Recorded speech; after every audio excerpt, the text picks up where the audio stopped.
Hiya friends, Prepared Suburbanite back at you.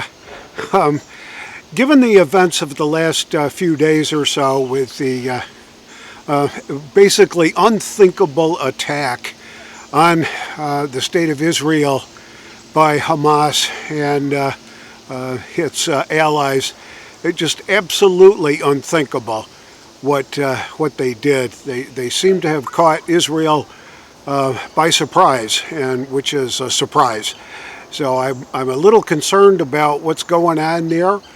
In fact, I am so concerned about what's going on there that I took some time this morning and during the afternoon yesterday to really take a look at what we've got set aside for our preps for the future. And you know what? I'm not prepared enough.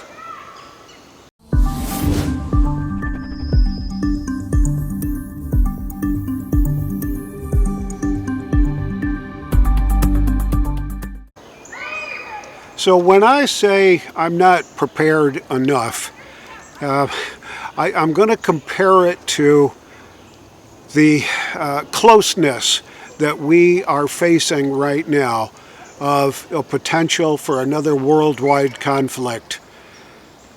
What's going to be happening in the Middle East with Israel, Hamas, Palestine, Hezbollah, the Taliban, Iran, could truly turn itself into the next world war.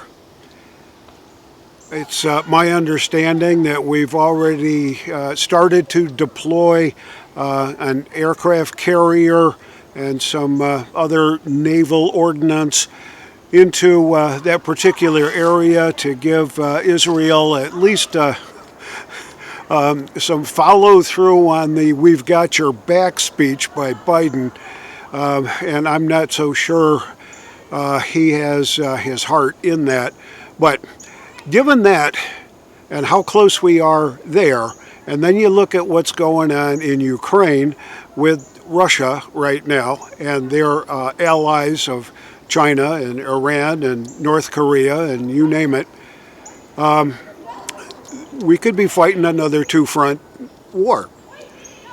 I'm not sure exactly what's going to happen, but when I look at how I'm prepared for what's coming, we generally started out pretty simple, just making sure that we had enough extra stuff, some food, water, that kind of stuff to make sure that we could get through a week without power. You know, if the big storm came through or whatever, we lost power for a week. Just wanted to make sure that we could make it through that short period of time. And you know, we invested in extra appliances for cooking, Coleman stoves and propane tanks and things like that to make sure that we could actually cook some of the food. And we invested in freeze-dried stuff that you need water to reconstitute and make palatable. So we invested in some water, and we bought the typical 24-pack of bottled water from the supermarket, and then we got 55-gallon drums and filled those up. And now we've got a 275-gallon tote that's full. So we've got that kind of stuff pretty much taken care of. And over the last few years, my wife and I have invested, and I guess that's the right word, have invested in an awful lot of preparations, a lot of freeze-dried stuff. Whenever we saw that emergency essentials or nutrient survival or this one or that one would have a sale where you could get 20% off, or you could get an extra bunch of these if you bought some of those, we took advantage of it. And slowly over time, we built up quite a nice reserve. We've got it split up in a few different places, which I would wholeheartedly endorse that folks do. If you've got a storage shed If you've got a storage unit that you rent, I'd make sure that at least some of your preps are in places like that. It doesn't necessarily have to be in your house, in your kitchen, in your pantry. It can be wherever you need it. And even in the back of my Jeep, I've got enough to keep us going for at least 3 or 4 days. That if we ever get stranded in the Jeep, we've got some food, we've got some water, we've got backup shelter, we've got a change of clothes, all that kind of stuff. But as I watched what was unfolding in the Middle East yesterday, Saturday, and during the day yesterday, and so far this morning, I really got to be thinking this could last more than a few months. This could last more than just a few weeks. We could be facing all kinds of chaos over the next months right here in the United States.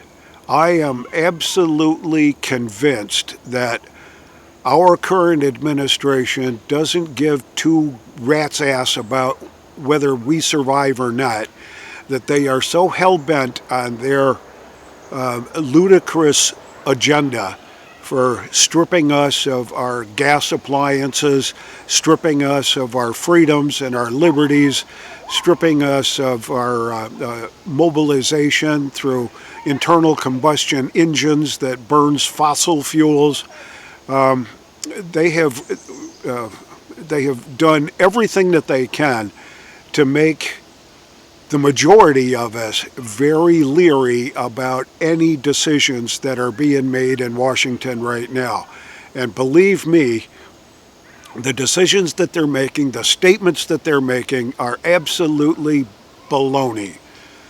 I saw a brief clip of Tony Blinken that said that there was no connection between the $6 billion in Iranian assets that were freed up as part of the prisoner swap deal. There's no connection between that $6 billion and what just happened in Israel.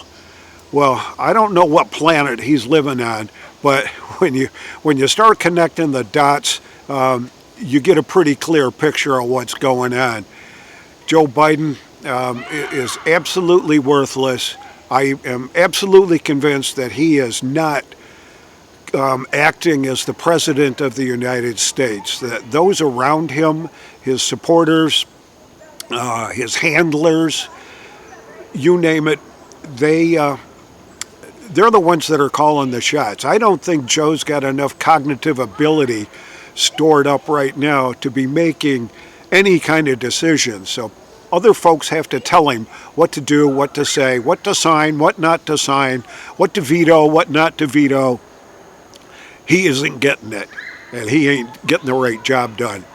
So what are we going to do? Well, it's time to go back and take inventory again. It's fall is here now. Autumn weather has sprung here in North Carolina, and I'm loving it. So now's a good time to take inventory. Count up what you've got. Make sure you know what you've got, and make sure you know where it is. As we have filled up most of our primary prep storage area, and we've migrated into other areas around our property, in our shed, in our extra bedroom, and things like that. We've got stuff pretty much all over the place right now. And I have honestly lost sight and lost count of all the things that we do have stored up for the big event that's coming. And I see that event is coming very quickly right now. In fact, I think it's going to happen before we get a chance to cast any ballots in the next election. So take inventory. Find out where the gaps are. Make a plan, financial plan to fill those gaps. Whether if you need flour, if you need rice or beans or canned soup or canned vegetables or cereals or whatever it is that you find that you have a gap in, begin to fill it and do it a little bit at a time. I wouldn't necessarily always wait for everything to be on sale to make sure that we're going to get it, but make sure that at least on a weekly basis that you're filling in the gaps that your inventory has identified that you're going to need. And then the next thing to do is to take stock of what you've got and try to determine, first of all, how many people you're going to have to be feeding. And for us, it's just basically the two of us, unless some of our kids or grandkids end up having to relocate or bug out and come here.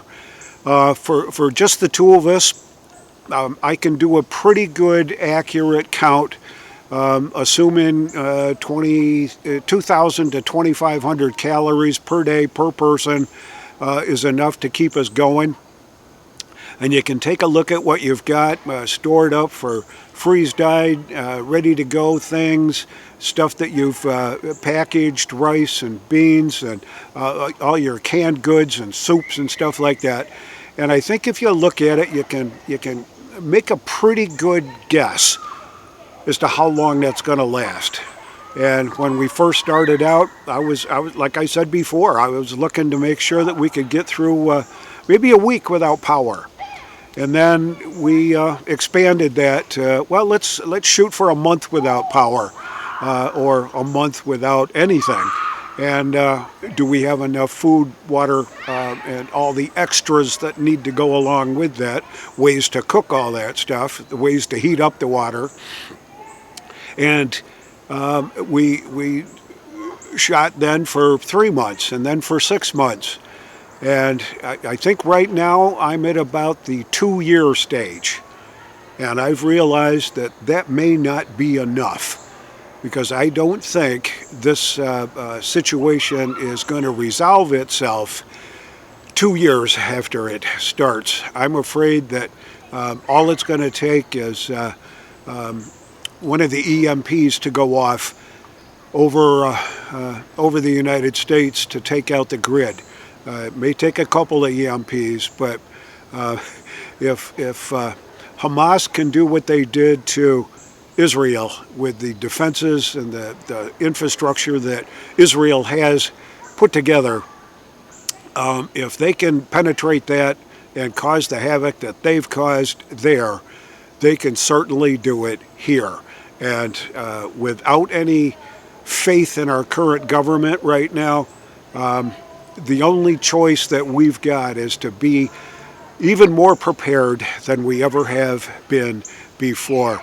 Make sure you've got enough food, water, shelter, defense, home defense, self-defense, that you are going to be able to survive the Holocaust that's coming. This is the Prepared Suburbanite reminding you to be prepared always and be more prepared tomorrow.